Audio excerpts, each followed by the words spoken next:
Hi, I'm Dr. Priya Bansal. I'm a board certified cosmetic plastic surgeon, and today we are going to talk about mommy makeover.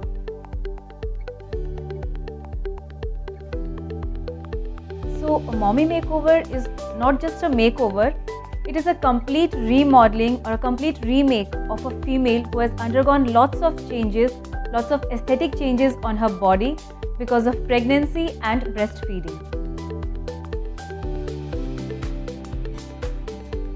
So, when we talk about the changes occurring in a female during pregnancy and breastfeeding, the first change which occurs is weight gain. So, when we talk about weight gain, there are areas in our body where no matter whatever we do, what amount of exercise that we do, these areas we are not able to get rid of the fat. These areas can be lower abdomen, the flanks, the thighs. The solution for this is liposuction. What we do in liposuction is we make a few holes in hidden areas of the body and fat is suctioned out through these holes. Since these holes are in the hidden areas, they are not much visible and the scars they fade away with time. The second change which we talk about is the breasts. Now during pregnancy, the breast glands and the ducts, they increase in size and the entire breast increases in size. This is a physiological change. But some patients, they get back to normal, but many patients retain this hypertrophy. So the patients, they have a lot of shoulder and back pain resulting from this hypertrophy. So what we can do for this breast hypertrophy is a breast reduction procedure or a mammoplasty. What we do in a breast reduction is we give a scar around the areola and a vertical scar downwards, and the excess amount of breast tissue is removed and the remaining breast tissue is rearranged to give the breast a beautiful conical shape. And with this procedure, the patient is relieved of the shoulder and the neck pain which she had because of the hypertrophy. Now, what happens with breastfeeding? Whenever a breast is engorged with milk, it increases in size, and after the baby has fed, it decreases in size. So what is happening is, just like a balloon, it gets inflated and deflated, inflated and deflated. So there comes a point when the skin of breast, it loses its elasticity. So because of that, the breast sags. Now what we can do for this sagging breast is a breast lift procedure. Again, the scar is same around the areola and a vertical scar. No breast tissue is removed, only the breast tissue is rearranged to give it a nice shape. Some patients also experience a loss of volume in the breast. So what we can do for this is a breast augmentation, which can be done either with a prosthesis, which can be a silicone implant, or with autologous fat. So the third change which occurs is in the abdomen. As the baby grows, the abdominal muscles, they stretch, the tissues and the skin, all of it stretches. Now as the baby comes out, all of this they contract, but even if we do a lot of body toning exercises, some amount of laxity remains, mostly in the lower abdomen, and some amount of laxity is also in the abdominal muscles.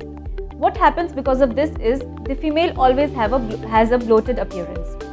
What we can do for this is an abdominoplasty or a tummy tuck procedure. What we do in an abdominoplasty or tummy tuck procedure is we give an incision in the bikini line, and this excess skin is excised and the muscles are tightened. So the scar, it remains hidden in the bikini area, and the female gets a narrow waist with a nice S-shaped curve. So the fourth change which happens is in the vagina of the female. What happens is during childbirth, the entire birth canal, it stretches. The muscles stretch and the mucosa also stretches. This not only gives discomfort to the female, it also gives a negative impact on her sexual life. What we can do about this change is we can offer her a vaginoplasty procedure. What we do in vaginoplasty is we tighten the muscles and the excess mucosa is excised. The scar is hidden within the vagina itself. And after this procedure, the female has a better sexual life.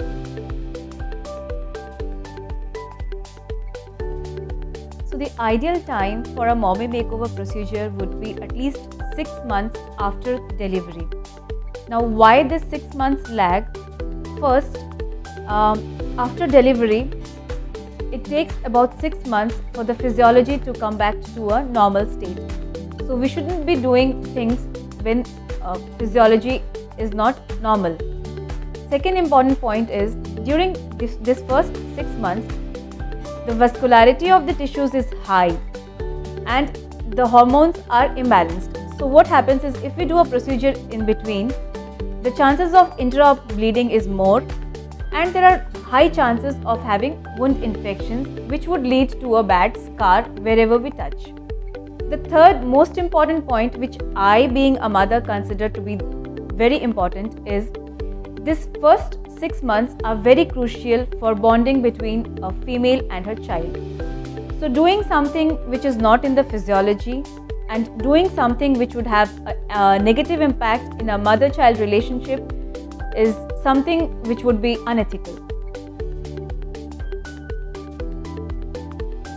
Future pregnancies per se will not be affected, as in the patient can become pregnant again, the muscles will stretch comfortably, the skin will also stretch. But the only problem is, whatever procedure you have done, it will all be reversed. You will again go through all the changes in your body, starting from breast to abdomen to vagina to weight gain, and whatever has been done will be undone. So the entire procedure will become a waste. So it is ideally recommended for a patient to have completed her family before opting for a mommy makeover procedure. When we say mommy makeover, it doesn't mean that all the 4 changes has taken place in the female and all the 4 procedures have to be performed on the same female.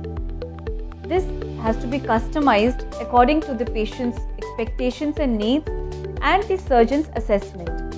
Now, some patients may need only a breast and abdomen, some may need a breast and vagina, some may need liposuction and breast. So it can be either a combination of 2 or 3 or all of the 4 surgeries. So now, once we have decided what procedures need to be done, whether we need to perform these procedures in a single stage or multi-stage depends on the patient's condition, on the setup, the surgical setup where the surgery is to be performed, and most important, the surgeon's expertise. So if all of these are favorable, then it is preferable to do the entire surgery in a single stage. This not only reduces the cost of the surgery, but most important, it reduces the overall downtime that the patient has to take after the surgery, the recovery period basically. The patient is admitted in the morning of surgery. The surgery itself takes somewhere between 2 to 6 hours depending upon whether we are doing a single surgery, which would take about 2.5 hours, or we are combining all the 4 procedures, which would take maybe 6 to 7 hours. The patient is discharged from the hospital either after 24 to a maximum of 48 hours. If we are doing an abdominoplasty, the patient has to walk with a slight bend forward around 30 degrees for next 10 to 12 days. The patient has to wear a compression garment for liposuction breast procedure or abdominoplasty for a period of 6 weeks. Now, the patient can resume normal activities from the day of discharge, but he has to restrict his physical activity as in exercises, lifting weights to a period of 6 weeks. There will be some amount of swelling and bruising which would slowly settle down.